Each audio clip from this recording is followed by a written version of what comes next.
I am Anu Grover, age 55, from Patiala. और यहीं पे कोई नी प्रॉब्लम शुरू हुई थी 9 दिसंबर में। बेसिकली मैं ऑफिस जा रही थी, ऑफिस के स्टेयर्स पे जाते जाते पैर स्लिप हो गए और एकदम से वहीं पे प्रॉब्लम शुरू हो गई। फिर एमआरआई करवाया आकर यहाँ पर, तो देखा कि काफ़ी प्रॉब्लम है। तो उसके बाद हम डॉक्टर गिल के पास आ गए, तो उन्होंने बोला कि अभी आपकी सर्जरी होगी, नहीं तो आपको कंप्लीट बेड रेस्ट पे रहना पड़ेगा। तो फिर यही डिसाइड किया कि कंप्लीट बेड रेस्ट से अच्छा है कि बेटर है कि हम सर्जरी करवा लें। तो फिर यही डिसाइड हुआ, सर्जरी हो गई। डर तो ज़रूर था कि कैसे होगी सर्जरी, आफ्टर सर्जरी का इफ़ेक्ट्स क्या होंगे या कैसे होगा, लेकिन वो सब कुछ ठीक हो गया। ऐसे डर नहीं लग, जितना डर था वो सर्जरी के बाद सारा ठीक निकल गया। Doctor Gill is a very good doctor और बहुत अच्छे से सर्जरी हुई है। स्टाफ बहुत कोऑपरेटिव है यहाँ पे, सब कुछ ठीक है, बेटर है सब। जैसे ही मदर के हमने यहाँ पर जब ट्रीटमेंट करवाया तो सबसे पहली चीज़ जो हमें बताई गई थी वो ये थी कि नीज़ में प्रॉब्लम है। तो अब नीज़ में प्रॉब्लम है तो सबसे पहले माइंड में यही आता है कि क्या हमें नी रिप्लेसमेंट के लिए जाना पड़ेगा या हमें नी रिप्लेस करवाने पड़ेंगे। तो उसके लिए डॉक्टर गिल ने हमें बहुत अच्छे से गाइड किया कि knee replacement is all together a different procedure. ये जो नी रीसरफेसिंग 3D रीसरफेसिंग प्रोसीजर है, it is all together a new procedure. एक बहुत ही एडवांस प्रोसीजर आया है जिसमें पर्टिकुलरली आपकी नीज जो है वो रिप्लेस करने की ज़रूरत नहीं है। जो पर्टिकुलर एरिया आपका इफेक्टेड है, सिर्फ वहीं पे ही जो प्रोसीजर से उसको करेक्ट किया जाता है। तो इसके जो बेनिफिट्स साथ में जो बताए गए थे वो ये थे दैट ब्लड लॉस जो है इसमें ज़्यादा नहीं रहता, कोई ब्लड की रिक्वायरमेंट नहीं हुई, कोई ब्लड अलग से कोई चढ़ाने की ज़रूरत नहीं पड़ी।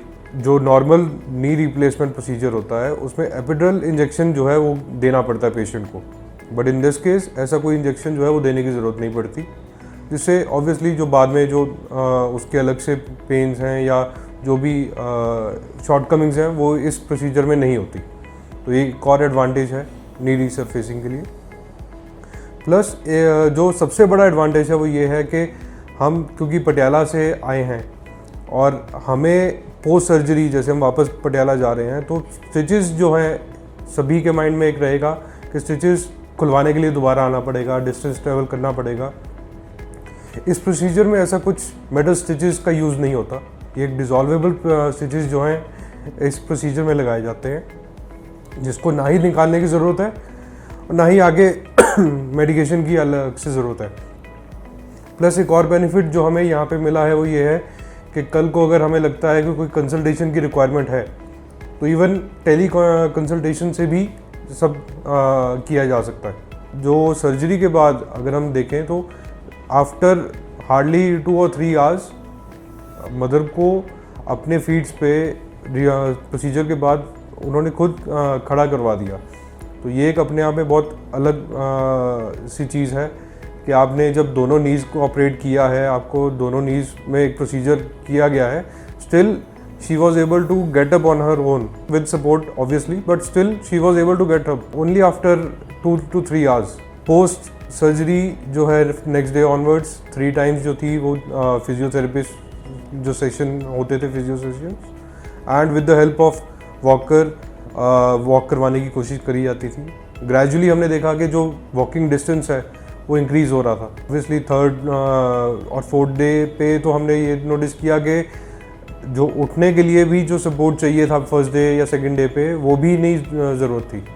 तो वो अपने आप में बहुत बड़ी एडवांसमेंट थी। तो आई ऑब्वियसली रिकमेंड कि यहाँ पे डॉक्टर गिल को कंसल्ट करें। नी रिप्लेसमेंट ही ओनली सोल्यूशन नहीं है नीज़ की प्रॉब्लम के लिए, नी रीसरफेसिंग भी एक सोल्यूशन है।